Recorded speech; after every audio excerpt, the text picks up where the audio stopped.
Hello friends, welcome to editorial analysis by simplified civil services. आज 31 अगस्त को दो article discuss करेंगे। दोनों आर्टिकल बहुत इंपॉर्टेंट हैं। फर्स्ट आर्टिकल जो डिस्कस किया जाएगा वो है a game plan for India success S 2036 Olympic host. इस आर्टिकल में हम एक मेंस का क्वेश्चन तैयार कर लेंगे। इसके अलावा इंडिया को 2036 ओलंपिक होस्ट करने के लिए क्या क्या चीज़ों की ज़रूरत है, क्या क्या उसे एडवांटेज और बेनिफिट्स मिलेंगे और क्या इशू चैलेंजेस आएंगे, ये सारे एस्पेक्ट इस आर्टिकल के थ्रू एड्रेस किया जाएगा। नेक्स्ट आर्टिकल जो डिस्कस करेंगे वो है India second nuclear submarine INS Arihant. बहुत इंपॉर्टेंट आर्टिकल है। प्रीलिम्स 2025 के लिए आपको आईएनएस अरिहंत के ऊपर क्वेश्चन आ सकता है। इस आर्टिकल में आपको सबमरीन क्या होता है उसके बारे में बताऊंगा, न्यूक्लियर पावर सबमरीन क्या होता है वो बताऊंगा, और न्यूक्लियर सबमरीन क्या होता है, दोनों में अंतर है, इस चीज़ का आपको ध्यान रखना होगा। न्यूक्लियर सबमरीन न्यूक्लियर पावर्ड भी हो सकता है और डीजल पावर्ड भी हो सकता है। ये छोटे छोटे डिफरेंसेस मैं आपको इस आर्टिकल के थ्रू एड्रेस करूँगा। अगर आपको हमारा एनालिसिस पसंद आ रहा है तो प्लीज़ आप लाइक करें, कमेंट करें, शेयर करें, सब्सक्राइब करें, और अगर आप इसकी पीडीएफ चाहते हैं तो आप हमारा टेलीग्राम चैनल भी ज्वाइन कर सकते हैं। आइए शुरू करते हैं हमारा एनालिसिस। हमारा फर्स्ट आर्टिकल है a game plan for India success at 2036 Olympic host. यह आर्टिकल द हिंदू में आया है। GS2 IR मेंस के पर्सपेक्टिव से इम्पॉर्टेंट है, प्रीलिम्स के पर्सपेक्टिव से भी इक्वली इम्पॉर्टेंट है। कुछ फैक्ट्स होंगे ओलंपिक से रिलेटेड जिसे डिस्कस करेंगे, जो कि प्री में पूछा जा सकता है, मेंस में आने के चांसेस कहीं ज़्यादा हैं। नेक्स्ट ईयर 2025 प्री में इस बार जो ओलंपिक गेम्स हुए हैं उससे रिलेटेड क्वेश्चन 100% पूछे जा सकते हैं। 2021 में प्रीलिम्स में स्पोर्ट्स रिलेटेड आया था, 23 में आया था, 25 में आने के चांसेस हैं, है ना। टर्न तो 25 की है। अगर पैटर्न देखें तो हम इतना तो बता सकते हैं कि 25 में एक ना एक स्पोर्ट्स वाला क्वेश्चन आएगा। हो सकता है ओलंपिक से पूछे, हो सकता है ना भी पूछे, लेकिन स्पोर्ट्स का क्वेश्चन 100% दिखने के चांसेस हैं। सो प्री और मेंस पर्सपेक्टिव से इस आर्टिकल को डिस्कस करेंगे। क्वेश्चन भी तैयार कर लेते हैं जो इसी बार आपको दिखने वाला है 2024 के मेंस में। कैसा क्वेश्चन आएगा? The question of whether India is prepared to host the Olympic is a multifaceted and complex issue.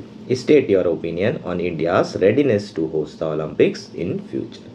So, India Olympic host करने के लिए प्रिपेयर है या नहीं है, ये एक बाइनरी क्वेश्चन नहीं है। आप इसका आंसर यस और नो से नहीं दे सकते। ये एक कॉम्प्लेक्स और मल्टी फेसेटेड इशू है जिसके आंसर यस भी हो सकता है और नो भी हो सकता है। उसके पीछे आपको अलग अलग रीज़न देने होंगे। अगर यस तो क्यों और अगर नो तो क्यों, दोनों ही पक्ष रखना होगा यहाँ पर इस क्वेश्चन के हिसाब से। आप अपना ओपिनियन दे सकते हैं कि इंडिया कितना प्रिपेयर्ड है ओलंपिक होस्ट करने के लिए फ्यूचर में। ऑब्वियसली इन 2036 की बात की जा रही है, क्योंकि इंडिया जो है पूरा प्लान कर लिया है, पूरी बिडिंग जो है 2036 को होस्ट करने के लिए कर रहा है। ठीक, आर्टिकल में क्या क्या पढ़ेंगे, अगर इंडिया को होस्ट करना है तो इंडिया को क्या क्या ज़रूरतें होगी, क्या क्या नीड होगी जिसे फुलफिल करना होगा, पहला। दूसरी चीज़ पढ़ेंगे कि प्रोसेस क्या होती है किसी भी होस्ट को सिलेक्ट करने की। रिसेंटली जो इंटरनेशनल ओलंपिक कमेटी है उन्होंने प्रोसेस को चेंज किया है, जो न्यू चेंजेस हैं उनके बारे में बात करेंगे, जो कि आपको प्रीलिम्स में आ सकता है। थर्ड हम बात करेंगे कि आखिर इंडिया क्यों करना चाहता है, क्यों इंडिया जो है एक मेगा इवेंट 2036 में होस्ट करना चाह रहा है, उसके बेनिफिट्स क्या हो सकते हैं। चौथा बात करेंगे कि क्या चैलेंजेस इंडिया को फेस करना पड़ेगा। ये सारे एस्पेक्ट इस आर्टिकल के थ्रू एड्रेस करने की कोशिश की जाएगी। नाउ अब आर्टिकल का कंटेक्स्ट देख लेते हैं। रिसेंटली जो इंडिपेंडेंस डे की स्पीच थी उसमें प्राइम मिनिस्टर ने कहा था कि इंडिया का ड्रीम है टू होस्ट 2036 ओलंपिक गेम्स, और उन्होंने ये भी बताया कि preparations were made for this. Already हम प्रिपरेशन कर चुके हैं, बिडिंग की तैयारी चल रही है और इंडिया का ड्रीम है कि वो 2036 के ओलंपिक्स को होस्ट करे। ये जो स्टेटमेंट था बहुत ऑडेशियस स्टेटमेंट था, बहुत ही करेजियस स्टेटमेंट था। क्यों? क्योंकि अभी हमें होस्टिंग राइट मिलेंगे नहीं मिलेंगे इसकी कोई जानकारी नहीं है, क्या होगा नहीं पता है, 2026 में पता चलेगा। लेकिन प्राइम मिनिस्टर और जो गवर्नमेंट है वो कितनी ज़्यादा रेडीनेस दिखा रही है टू होस्टिंग दिस इवेंट, और कितनी पॉलिटिकल कैपिटल लगा रहे हैं हमारे प्राइम मिनिस्टर, ये सारी चीज़ें इस स्पीच से हमको समझ में आती है। इंडिया ने आज तक के ओलंपिक कभी होस्ट नहीं किया है इसके पहले। India has almost under perform in global athletic Arena. अगर आप इस बार का ओलंपिक भी देखें तो उसमें भी हमारी परफॉर्मेंस बहुत ही ख़राब थी। केवल 6 मेडल आए। पिछले बार जो गेम्स हुए थे उसमें 7 मेडल थे, इस बार एक कम मेडल आया है। 2012 में देखें तब भी 6 मेडल आए थे। सो 2012 से 24 का अगर कंपैरिजन करेंगे तो in terms of result India progress बिल्कुल भी नहीं किया है। सो ओलंपिक इवेंट्स में हम लोग हमेशा अंडर परफॉर्मर रहे हैं। इंडिया के पास वर्ल्ड क्लास इंफ्रास्ट्रक्चर की कमी है और स्पोर्टिंग इवेंट का को होस्ट करने का एक्सपीरियंस भी नहीं, और हमारे यहाँ स्पोर्ट्स का कल्चर भी नहीं है। ये एक बहुत बड़ा इशू है। सो ये सारे चीज़ों के बैकड्रॉप में ये अनाउंसमेंट करना कि इंडिया का ड्रीम है 2036 ओलंपिक, ये एक ऑडिशियस स्टेटमेंट था। इंडिया का जो ओलंपिक एम्बिशन है, ऐसा नहीं है कि वो बहुत फार फेच्ड है, बहुत दूर नज़र आ रहा है। इंडिया लगातार इसके लिए प्रोग्रेस कर रहा है। इंडिया का इकोसिस्टम देखेंगे तो उसमें भी चेंजेस देखने को मिले हैं। मेंटलिटी देखेंगे उसमें चेंजेस देखने को मिले। इंफ्रास्ट्रक्चर देखें उसमें भी चेंजेस आए हैं।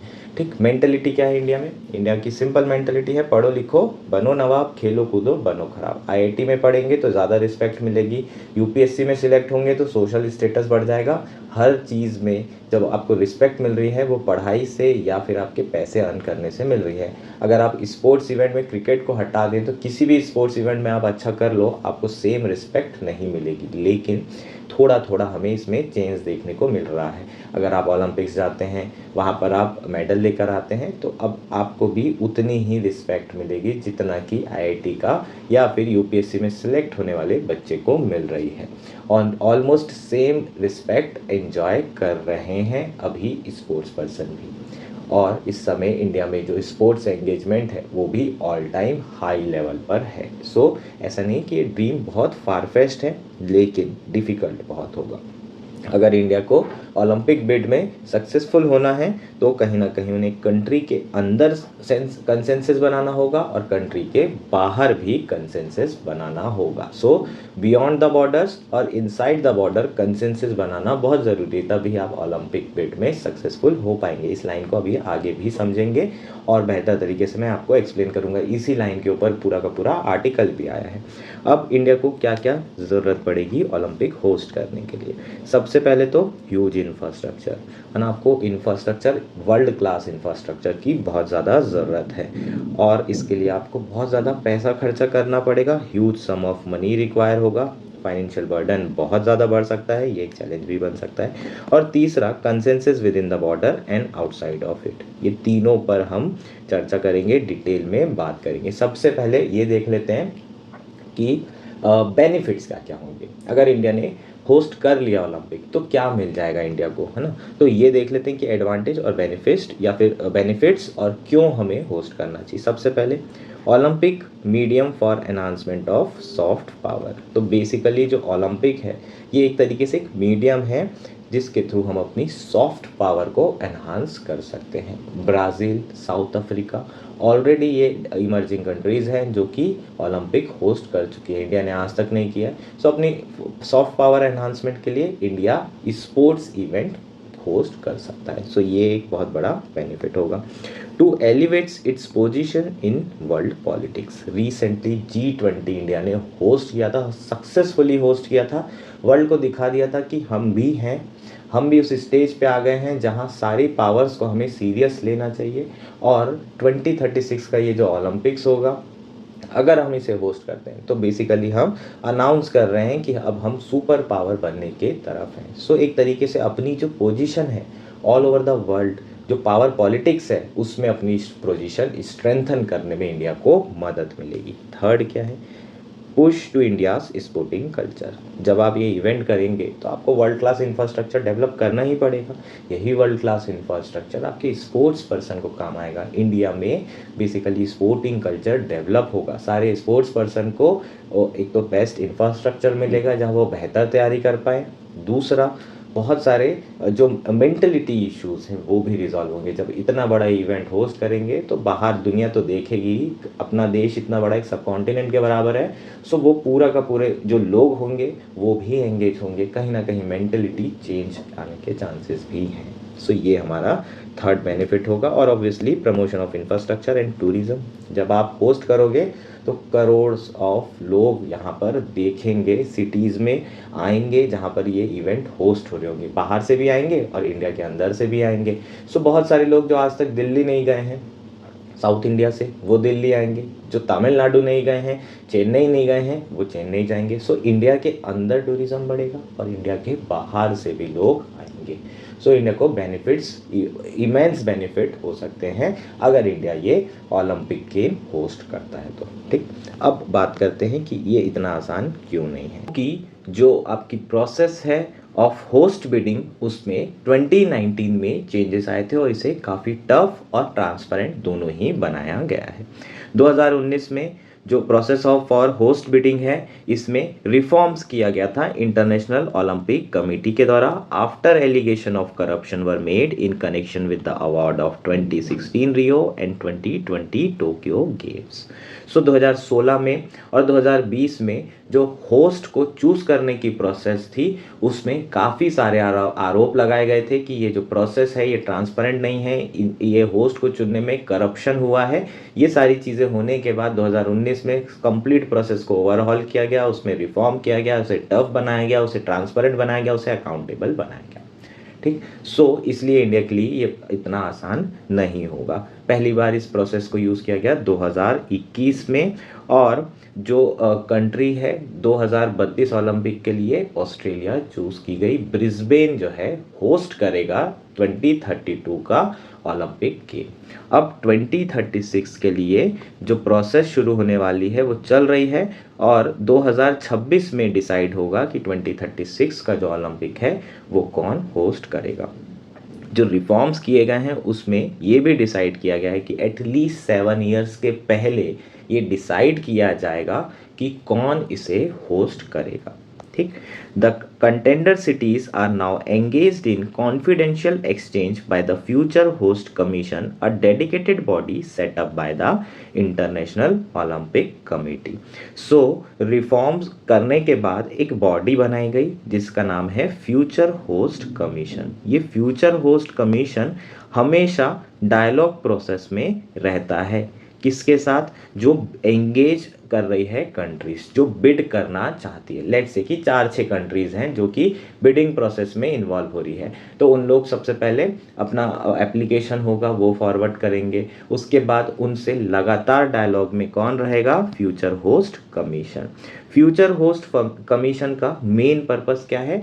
It helps to ensure the integrity of the process. जो प्रोसेस है उसकी इंटीग्रिटी को एंश्योर करना है। उसके साथ साथ it also runs feasibility assessment, studies environmental concern and human right standard as a part of process। तो जैसे कि इंडिया है और लेट से चाइना है, श्रीलंका है, बांग्लादेश है और 2-4 कंट्री और, सब लोगों ने अपना एप्लीकेशन दिया। अब एफएससी सभी से बात करेगा।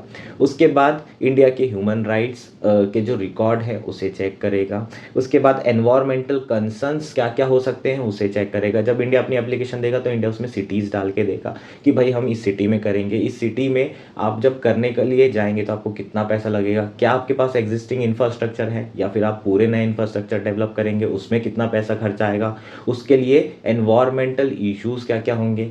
तो वो सारी चीज़ें कौन करता है? इंस्पेक्ट एफएससी करता है और हमेशा डायलॉग में रहता है। सो इंडिया के साथ भी लगातार बातचीत चल रही है आपका फ्यूचर होस्ट कमीशन से। उसके बाद क्या होगा? एक बार जो डायलॉग प्रोसेस है वो कंप्लीट हो जाएगी, उसके बाद जो है इलेक्शन होल्ड किए जाएंगे और इलेक्शन 2026 में होने के चांसेस हैं, जिसमें सारे मेंबर्स ये वोटिंग करेंगे कि कौन जो है 2036 का इलेक्शन होस्ट 2036 का ओलंपिक होस्ट करेगा। चीज़ें क्लियर है? सो ये आपका इलेक्शन ऑब्लिक सिलेक्शन प्रोसेस हो जाएगा विच इज़ कम्बरसम और इसलिए इतना आसान नहीं है। सो ये एक अपने आप में बड़ा इशू है। इंडिया जो है ओलंपिक का जो एम्बिशन है वो 2010 से ही बनाकर रखा हुआ है। 2010 में इंडिया ने कॉमनवेल्थ गेम्स सक्सेसफुली होस्ट किया था, अगर आपको याद हो। उसके बाद से ही इंडिया जो है चाहता है कि अब नेक्स्ट उनका जो टारगेट है वो ओलंपिक गेम्स है, और उसके लिए इंडिया ने स्पोर्ट्स जो एसोसिएशन है उसे रिफॉर्म किया है through national sports development code, जिसे स्पोर्ट्स कोड भी कहा जाता है। जो इंटरनेशनल ओलंपिक कमेटी के गाइडलाइंस हैं उसके हिसाब से ये स्पोर्ट्स कोड बनाया गया है। ग्रास रूट लेवल पर इकोसिस्टम डेवलप करने के लिए इंडिया ने 2017 में खेलो इंडिया स्कीम को लॉन्च किया था, और इस स्कीम का जो मेन फोकस है वो है upgradation of infrastructure of sports, development of talent, promotion of sports and sports academics. तो ये इसका मेन पर्पस था।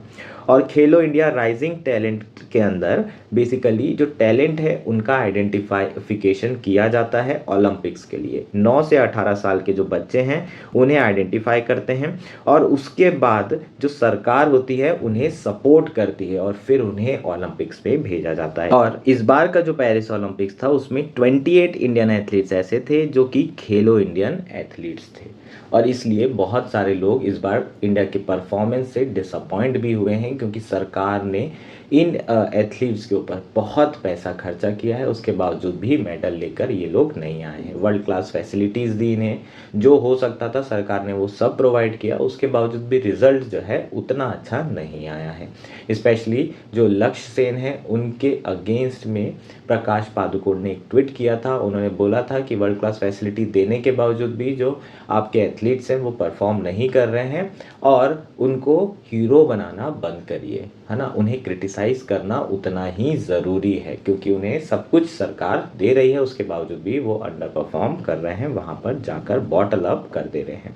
सो इंडिया ने लगातार जो है स्पोर्ट्स इकोसिस्टम डेवलप करने के लिए कार्य किया है पिछले 8-10 सालों में, और इंडिया का जो ओलंपिक एम्बिशन है वो कहीं ना कहीं ये दर्शा रहा है कि आगे भी जो है इंडिया अपना स्पोर्ट्स इकोसिस्टम तेज़ी से डेवलप करना चाहता है। पर प्रॉब्लम क्या है, स्पोर्ट्स एक स्टेट सब्जेक्ट है। जब तक आप इस स्टेट को साथ लेकर नहीं बढ़ेंगे, साथ लेकर नहीं चलेंगे, आप इतना बड़ा मेगा इवेंट क्या नहीं कर सकते, होस्ट नहीं कर सकते। Sports is a state subject being included under NT 33 of state list under the 7th schedule of the constitution. Among states and union territory, Tamil Nadu leads in terms of infrastructure. Recently, government of Tamil Nadu announced a global sports city on the outskirts of Chennai, जिसमें world class facility होने वाली है। So sports एक state subject है, और इसलिए आपको consensus बनाना होगा इनसाइड द बॉर्डर। जो हमने यहाँ पर बात की थी कि अपने घर में सारे स्टेक होल्डर्स के साथ, सारी स्टेट गवर्नमेंट के साथ, केंद्र सरकार को, सारी पॉलिटिकल पार्टी के साथ जब तक कंसेंसस नहीं बनाएंगे तब तक के आप ओलंपिक बिडिंग सक्सेसफुल नहीं कर पाएंगे, और सक्सेसफुल इवेंट होस्ट भी नहीं कर पाएंगे। अगर आपको मिल भी गया तो आप इसे होस्ट करना भी आपके लिए आसान नहीं होगा। आज के समय में जो सिलेक्शन क्राइटेरिया है उसकी मैंने बात की, उसमें जनरली जो सिलेक्शन किया जा रहा है तो उसमें एनवायरमेंटल कंसर्न एक बहुत बड़ा कंसर्न है। इस बार जो पेरिस में इवेंट हुआ था उसमें यूज्ड जो है वेन्यूज़ पे ही ये इवेंट कराए गए थे। ऑलरेडी जो आपका इंफ्रास्ट्रक्चर डेवलप है उन्हीं वेन्यूज़ पर ये इवेंट कराए गए थे। तो अगर इंडिया में ऐसी जगहें ज़्यादा हैं जहाँ पर इंफ्रास्ट्रक्चर ऑलरेडी डेवलप है तो वही स्टेट या फिर वही सिटीज़ को चूज़ करने की संभावना ज़्यादा होगी। नए इंफ्रास्ट्रक्चर के लिए हो सकता है कि फ्यूचर होस्ट कमीशन अलाउ ना करे, और ऐसे में बहुत सारी स्टेट गवर्नमेंट का आपको सहयोग चाहिए होगा। जैसे यहाँ तमिलनाडु की बात की, तमिलनाडु इंफ्रास्ट्रक्चर में नंबर 1 पर है, और रिसेंटली उन्होंने ग्लोबल स्पोर्ट्स सिटी बनाने का अनाउंसमेंट भी किया है in the outskirts of Chennai, जो कि वर्ल्ड क्लास फैसिलिटी होगी। इसमें आप कोई भी बड़ा इवेंट होस्ट कर सकते हैं इंटरनेशनल लेवल का।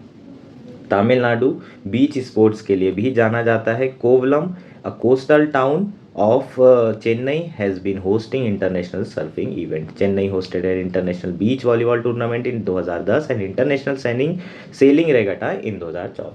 So आपके जो तमिलनाडु है वहाँ पर उनके पास बड़े इवेंट होस्ट करने का एक्सपीरियंस भी है और इंफ्रास्ट्रक्चर भी है। सो तमिलनाडु गवर्नमेंट का साथ आपको चाहिए होगा। इसके साथ साथ आपको दिल्ली, जहां पर 161 इंफ्रास्ट्रक्चर फैसिलिटीज़ ऑलरेडी डेवलप है, जो कि ओलंपिक स्टैंडर्ड की इंफ्रास्ट्रक्चर फैसिलिटी है, उसका सहयोग, और उड़ीसा जहां पर 153 इंफ्रास्ट्रक्चर फैसिलिटी डेवलप है। तमिलनाडु में लगभग 390 Olympic standard infrastructure facility develop है। सो तमिलनाडु, उड़ीसा और दिल्ली, ये तीनों स्टेट्स के सहयोग से, है ना, एक यूनियन टेरिटरी है, 2 स्टेट और एक यूनियन टेरिटरी के सहयोग से इंडिया इतना बड़ा इवेंट होस्ट कर सकता है, जहां उसे अलग से पैसा खर्चा करने की ज़रूरत नहीं पड़ेगी। समझ में आया क्या? सो आपको जितने भी स्टेक होल्डर हैं इंडिया के अंदर, सबसे पहले उनमें कंसेंसस बढ़ाना पड़ेगा। जितनी भी स्टेट गवर्नमेंट है पॉलिटिकल पार्टी से, क्योंकि जो दूसरे स्टेट होंगे वहाँ हो सकता है कि दूसरी पॉलिटिकल पार्टी हो, जैसे कि दिल्ली, यहाँ पर आम आदमी पार्टी है, तमिलनाडु में आपकी डीएमके AIDMK पार्टी है। सो आपको सारी पॉलिटिकल पार्टी के साथ इस कंसेंसस बनाना है, सारे स्टेक होल्डर को लेकर चलना है, तभी आप जो है एक सक्सेसफुल ओलंपिक होस्ट कर पाएंगे। सो अगर मैं सम अप करूं सारे चैलेंजेस, तो क्या क्या चैलेंजेस हैं? सबसे पहले तो इंफ्रास्ट्रक्चर इशू, और इंफ्रास्ट्रक्चर डेफिसिट के लिए हमें नए इंफ्रास्ट्रक्चर बनाना पड़ेगा। उसको हम कैसे रिजॉल्व कर सकते हैं? By leveraging the state infrastructure of Tamil Nadu, Orissa and Delhi. ठीक, इसके बाद जो भी आप खर्चा करेंगे, इतना बड़ा इवेंट है तो अब बहुत पैसा लगेगा उसमें, है ना, तो उसके जो भी आपके प्रोजेक्ट्स हैं उसके कॉस्ट ओवररन के कारण जो फाइनेंशियल डिस्ट्रेस है वो बढ़ सकता है। मान लीजिए आज इंडिया ने इंफ्रास्ट्रक्चर डेवलप करना शुरू किया और 5 साल 7 साल में उसे ख़त्म करना है, लेकिन उसे कंप्लीट होने में 10 साल लग गए, 2034 तक वो कंप्लीट हुआ, तो ये क्या होगा? जो कॉस्ट ओवररन हो रही है, जो डिले हो रहा है, उसके कारण ओवरऑल जो प्रोजेक्ट की कॉस्ट है वो इंक्रीज होती जाती है और उसके कारण फाइनेंशियल डिस्ट्रेस बढ़ते जाता है। कई ऐसी कंट्री हैं जिन्होंने ओलंपिक होस्ट किया है, करोड़ों रुपीस उसमें खर्चा किए हैं, है ना, 1000 ऑफ करोड़ खर्चा किए हैं, और उसके बाद उस कंट्री में फाइनेंशियल डिस्ट्रेस आया है। जैसे कि यहाँ एग्जांपल मैंने लिखा हूँ ग्रीस का, 2004 के ओलंपिक होस्ट करने के बाद ग्रीस में फाइनेंशियल इश्यूज आ गए थे। नेक्स्ट क्या है? जो ब्रीडिंग प्रोसेस है वही बहुत एक्सपेंसिव है यार, 50 से 100 मिलियन डॉलर आपका सिर्फ ब्रीडिंग में लग जाता है। उसके बाद सक्सेसफुल हो या ना हो ये पता नहीं हमें, हो सकता है कि हम हार जाएं, फाइनली हमारे जो वोटिंग होगी वो हमारे अगेंस्ट में हो जाए, तो आपका ये जो पैसा है वो सब पूरा बर्बाद हो जाएगा। थर्ड क्या है? एक और चैलेंज है, वो है प्रीवियस करप्शन। जब कॉमनवेल्थ गेम्स हुए थे उस समय भयंकर करप्शन हुआ था। जो पॉलिटिक्स है और ये ब्यूरोक्रेसी है, ये एक बहुत बड़ा चैलेंज है। अगर ये लोग सही तरीके से काम नहीं करते हैं तो हो सकता है कि इंडिया की बेइज्जती भी हो जाए इतने बड़े इवेंट में, जो कि 2010 में हो गई थी, है ना। ब्रिज गिर गया था, कॉमनवेल्थ जो ब्रिज बनाया था वो तुरंत ही थोड़े समय बाद गिर गया था। सो ये एक बहुत बड़ा इशू हो सकता है। और एनवायरमेंटल चैलेंजेस, इसके बारे में तो हमने बात कर लिया है। और ऑब्वियसली जो ह्यूज सम ऑफ मनी लगेगा और consensus inside the border and outside it, ये सारे के सारे चैलेंजेस हैं। कुछ के सॉल्यूशन यहाँ पर दे दिए गए हैं। ये हमारा कंप्लीट आर्टिकल था। होपफुली आर्टिकल क्लियर है। हमारा नेक्स्ट आर्टिकल है इंडिया सेकेंड न्यूक्लियर सबमरीन। यह आर्टिकल इंडियन एक्सप्रेस में आया है और GS3 science and technology defence से रिलेटेड आर्टिकल है।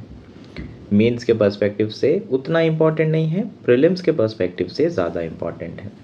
INS अरिघात के बारे में आपको प्रीलिम्स 2025 में पूछा जा सकता है। INS अरिहंत के ऊपर भी आपको क्वेश्चन पूछा जा सकता है। सो काफ़ी इम्पॉर्टेंट ये आर्टिकल है हमारे लिए। शुरू करते हैं। India's second nuclear submarine Arighat was commissioned into Indian Navy on Thursday at Visakhapatnam. The submarine has undergone extensive trial over the last few months. So, India का जो पहला सबमरीन था न्यूक्लियर वो था अरिहंत, दूसरा अरिघात फाइनली इंडक्ट कर लिया गया है, कमीशन कर लिया है नेवी में। ऑब्वियसली सबसे पहले बिल्ट हुआ होगा, बिल्ट होने के बाद 1-2 साल तक तो ट्रायल ही चलते रहते हैं। अगर सारे ट्रायल सक्सेसफुल हो जाते हैं तभी जा कर के नेवी में इसे इंडक्ट किया जाता है और फाइनली अब नेवी इसका यूज़ कर पाएगी। ठीक, ये आपकी प्रोसेस होती है। सबमरीन क्या होता है? सबमरीन के बारे में तो ऑलरेडी जानते हैं। Any naval vessel that is capable of propelling itself on the surface of water और बीनीथ द वाटर। ठीक, सरफेस पे भी जो नेवल वेसल चलते हैं और जो पानी के अंदर भी नेवल वेसल चल सकते हैं उन्हें हम सबमरीन बोलते हैं। ठीक, पानी के अंदर भी अपने आप को प्रोपल करने की जिनकी क्षमता होती है उसे ही सबमरीन कहा जाता है। ठीक, अब प्रोपल्शन कैसे हो सकता है? डीजल के थ्रू, पेट्रोल के थ्रू, कोल के थ्रू, किसी भी तरीके से आप प्रोपल्शन कर सकते हैं, है ना। फ्यूल चाहिए होगा आपको। दूसरा कैसे कर सकते हो आप? न्यूक्लियर फ्यूल के थ्रू, न्यूक्लियर इलेक्ट्रिसिटी के थ्रू भी आप प्रोपल्शन कर सकते हैं। न्यूक्लियर पावर्ड सबमरीन भी हो सकते हैं। एक चीज़ आपको ध्यान रखना होगा कि न्यूक्लियर सबमरीन होना उसकी क्षमता पर है कि वो न्यूक्लियर वॉरहेड लॉन्च कर सकता है या नहीं कर सकता है। कोई भी न्यूक्लियर सबमरीन डीजल प्रोपेल भी हो सकता है और न्यूक्लियर पावर भी हो सकता है। इसका मतलब डीजल के थ्रू भी जो है उसका प्रोपल्शन हो सकता है, उसके बावजूद भी वो न्यूक्लियर सबमरीन रहेगा। और ऐसे भी कई सबमरीन हैं जो कि न्यूक्लियर पावर्ड तो हैं लेकिन वो न्यूक्लियर स्ट्राइक्स नहीं लॉन्च कर सकते हैं। सो ये आपको डिफरेंस समझने की ज़रूरत है। न्यूक्लियर सबमरीन के साथ बेनिफिट क्या होता है? जो फ्यूल होते हैं उसको बर्न करने के लिए एयर की ज़रूरत होती है, और जब एयर की ज़रूरत होगी तो आपका जो सबमरीन होगा वो थोड़े वक्त के लिए ऊपर की तरफ, सरफेस की तरफ आता है। जब सरफेस की तरफ आता है तो हो सकता है कि एलिमिनेशन के रडार में आ जाए। लेकिन अगर आप न्यूक्लियर पावर्ड सबमरीन है तो उसमें पानी के अंदर रहने की क्षमता बहुत ज़्यादा होती है। क्यों होती है? क्योंकि उसे जो न्यूक्लियर एनर्जी है उसे एयर की ज़रूरत नहीं होती है बर्न होने के लिए। लेकिन पेट्रोल हो गया, डीजल हो गया, इन्हें जलाने के लिए कंबशन ज़रूरी है, एयर ज़रूरी है। जो आपके न्यूक्लियर पावर्ड सबमरीन होते हैं वो पानी के अंदर ज़्यादा रहते हैं। लेकिन ये ज़रूरी नहीं है कि अगर वो न्यूक्लियर पावर्ड सबमरीन है तो वो न्यूक्लियर सबमरीन होगा। न्यूक्लियर सबमरीन मतलब जो कि न्यूक्लियर मिसाइल को लॉन्च कर पाए उसे न्यूक्लियर सबमरीन कहते हैं। न्यूक्लियर पावर्ड सबमरीन मतलब जो सबमरीन न्यूक्लियर एनर्जी के थ्रू प्रोपल हो रहा है, चल रहा है। समझ में आया? ये डिफरेंस बहुत ज़्यादा ज़रूरी है। जो अरिहंत है, जो अरिघात है, ये न्यूक्लियर सबमरीन भी हैं और न्यूक्लियर पावर्ड सबमरीन भी हैं। क्लियर है क्या ये चीज़ें? The home minister said in a ceremony that submarine will further strengthen India nuclear triad, enhance nuclear deterrence, help in stabilizing strategic balance and peace in the region, and play a decisive role in the security of country. So यहाँ पर एक word है nuclear triad. ये India का जो nuclear triad है उसे strengthen करेगा। ये न्यूक्लियर ट्रायड है क्या? Nuclear triad refers to a country ability to launch nuclear missile from platforms in the air, land and at sea. So nuclear triad का मतलब ये है कि हम वो कंट्री बन चुके हैं जो कि सी से, एयर से और लैंड से कहीं से भी न्यूक्लियर हमला कर सकते हैं। हम सिलेक्ट ऑफ कंट्रीज़ में आते हैं। ये कैपेबिलिटी केवल यूनाइटेड स्टेट्स, रशिया, चाइना और फ्रांस के बाद है। 5वें नंबर किसका है? इंडिया का है, जिसके पास न्यूक्लियर ट्रायड की कैपेबिलिटी है। ये कैपेबिलिटी हमें कब मिली थी? जब 2016 में आईएनएस अरिहंत को इंडक्ट किया गया था नेवी में, तब हमें ये फर्स्ट टाइम कैपेबिलिटी मिली थी। इसके पहले तक जो है अग्नि 2, अग्नि 4 और अग्नि 5 मिसाइल, ये सारी की सारी जो मिसाइल्स है ये न्यूक्लियर स्ट्राइक कैपेबिलिटी रखती है, लेकिन ये लैंड से किया जा सकता है। इंडियन एयरफोर्स के कुछ ऐसे फाइटर प्लेन हैं जैसे कि रफाल हो गया, मिराज 2000 हो गया, सुखोई हो गया, जो कि न्यूक्लियर वॉरहेड डिलीवर कर सकते हैं। सो लैंड और एयर की कैपेबिलिटी तो इंडिया ने पहले ही जो है अचीव कर ली थी, लेकिन नेवी से, पानी से जो है न्यूक्लियर स्ट्राइक करने की कैपेबिलिटी 2016 में मिली है। Nuclear propelled Arighat will be armed with indigenously built K-15 missile with a range of more than 700 kilometre. So K-15 missiles जो है, जो कि इंडिजेनसली डेवलप्ड है, जिसकी रेंज 700 किलोमीटर है, ये कहाँ पर? अरिघात में इंडक्ट की जाएगी। अरिघात जो है K-15 मिसाइल लॉन्च कर सकता है।